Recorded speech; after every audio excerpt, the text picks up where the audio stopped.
மறுமை நாளில் விசாரணை எவ்வாறு இருக்கும் என்பதை பற்றி இறைவன் பின்வருமாறு குறிப்பிட்டு காட்டியிருக்கிறான்.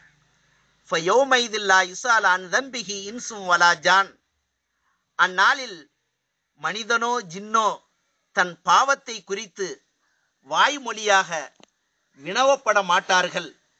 யுஅரஃபுல் முஜ்ரிமூன பிஸீமாஹும், குற்றவாளிகள் அவர்களது அங்க அடையாளங்களை கொண்டு அறியப்படுவார்கள் என்பதாக குறிப்பிட்டு காட்டியிருக்கிறான்.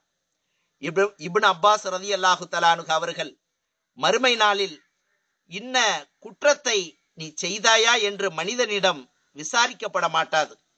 மாறாக இன்ன குற்றத்தை ஏன் செய்தாய் என்று விசாரிக்கப்படும். காரணம், ஒவ்வொருவருக்கும் அவருடைய கோலத்திலிருந்தே அவர்களுடைய கிரிகைகளும் செய்கைகளும் தெரிந்துவிடும். உலகில் என்னென்ன குற்றங்களை செய்திருக்கிறார்கள் என்பதாக. எடுத்துக்காட்டாக, திருமறையின் திருவாக்கை மறந்தவர்கள் குருடர்களாக இருக்கும் நிலையிலும், வட்டியை உண்பவர்கள்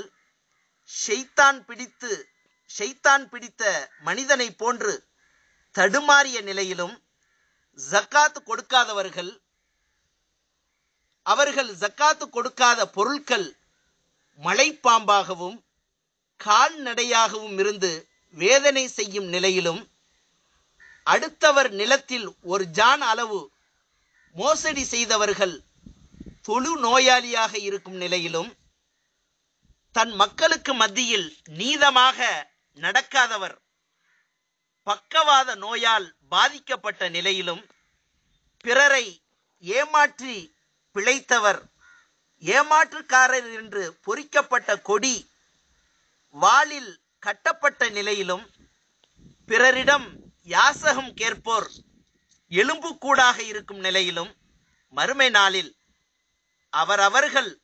அவர்கள் உலகில் செய்த குற்றங்கள் அவர்களின் அங்கங்களில் வெளிப்பட்டுவிடும்.